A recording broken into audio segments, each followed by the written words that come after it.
পৌষ মানেই শীতের সকালের মৃদু বাতাসে ভেসে আসা মিষ্টি ঘ্রাণ, চাদর জড়িয়ে মেলায় ঘোরা আর সন্ধ্যায় ধোয়া ওঠা ভাপা পিঠার লোভনীয় আহ্বান। বাঙালির জীবনে পৌষ মাস শুধু একটি সময় নয়, এটি এক আবেগ, এক উৎসবের নাম। সাধারণত গ্রাম বাংলার উঠোনেই এই উৎসবের দেখা মিললেও এবার সেই ঐতিহ্য ছুঁয়ে গেল ব্যস্ত নগরী ঢাকাকেও। ১৩ ডিসেম্বর সকালে গুলশান লেক পার্কে আয়োজন করা হয় ব্যতিক্রমী এই পৌষ উৎসব। গুলশান সোসাইটি ও fashion design council of Bangladesh যৌথভাবে আয়োজন করে এই উৎসব, যেখানে শীতের ঐতিহ্য আর আধুনিক নগর জীবনের মেলবন্ধনে মুখর হয়ে ওঠে পুরো প্রাঙ্গণ।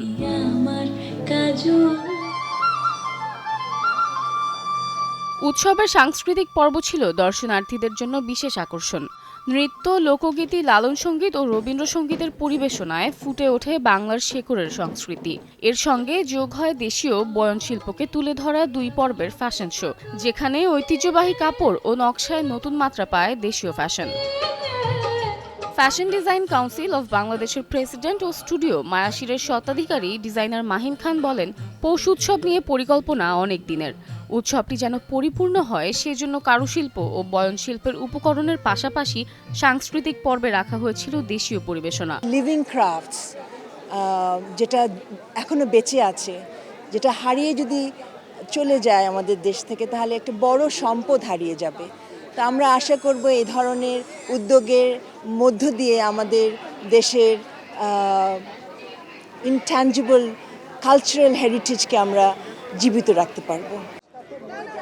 উৎসবে উপস্থিত ছিলেন দেশের বিভিন্ন ফ্যাশন ডিজাইনার, মডেল ও সংস্কৃতি মনস্ক মানুষ। তাদের প্রত্যাশা, এ ধরনের আয়োজন নিয়মিত হলে সংস্কৃতির সঙ্গে মানুষের সংযোগ আরও গভীর হবে। বাইরের দেশের যেই ফ্যাশনের কালচারটা খুব বেশি প্রভাবিত করে আমাদেরকে, and which is normal, but ওই জায়গাটা থেকে অ্যাকচুয়ালি আমাদের কালচার যে এত রিচ, আমাদের ফ্যাশনেও যে এত রিচ, আমাদের যে ফ্যাব্রিক্সগুলো রয়েছে, জামদানির কথা বলি যদি, বা টাঙ্গাইল শাড়িকুঠি বা নকশি কাঁথার কথা বলি, আলাদা আলাদা যেই এক একটা মোটিভ রয়েছে, সেইগুলো যদি এরকম উদ্যোগের মাধ্যমে মানুষকে যদি আরও বেশি জানানো হয়, আমার মনে হয় আমরাও আরও বেশি এটা নিয়ে জানবো এবং আমরাও আরও বেশি অনুপ্রাণিত হব। এরকম প্রোগ্রামগুলিতে আসার চেষ্টা করি, কারণ অনেক দিন পর সবার সাথে দেখা হয়। কারণ আমরা যখন মডেলিং করেছি তখন তো একটা সময় ছিল, এখন যেহেতু আমি কোরিওগ্রাফি করি এখন আর একটা সময়। সো সবার সাথে যখন দেখা হয়, পুরানো ডিজাইনার, পুরানো মানুষজন আর এত সুন্দর উৎসব দেখে ভালো লাগে। সাংস্কৃতিক আয়োজনের পাশাপাশি দর্শনার্থীদের জন্য ছিল বাহারি পিঠাপুলির ব্যবস্থা। ভাপা চিতই থেকে শুরু করে নানা রকম শীতের পিঠায় জমে ওঠে উৎসবের স্বাদ ও আনন্দ।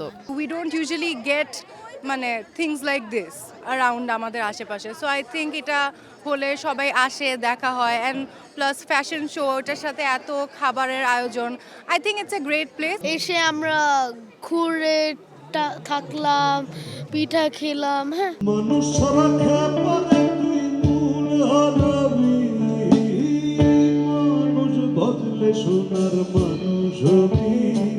গ্রাম বাংলার চিরচেনা পৌষের উষ্ণতা আর নগর জীবনের আধুনিক ছন্দ সব মিলিয়ে গুলশান লেক পার্কের এই পৌষ উৎসব হয়ে উঠেছিল সংস্কৃতি, ঐতিহ্য আর আনন্দের এক মিলন মেলা। Samiha Majumdar, star news.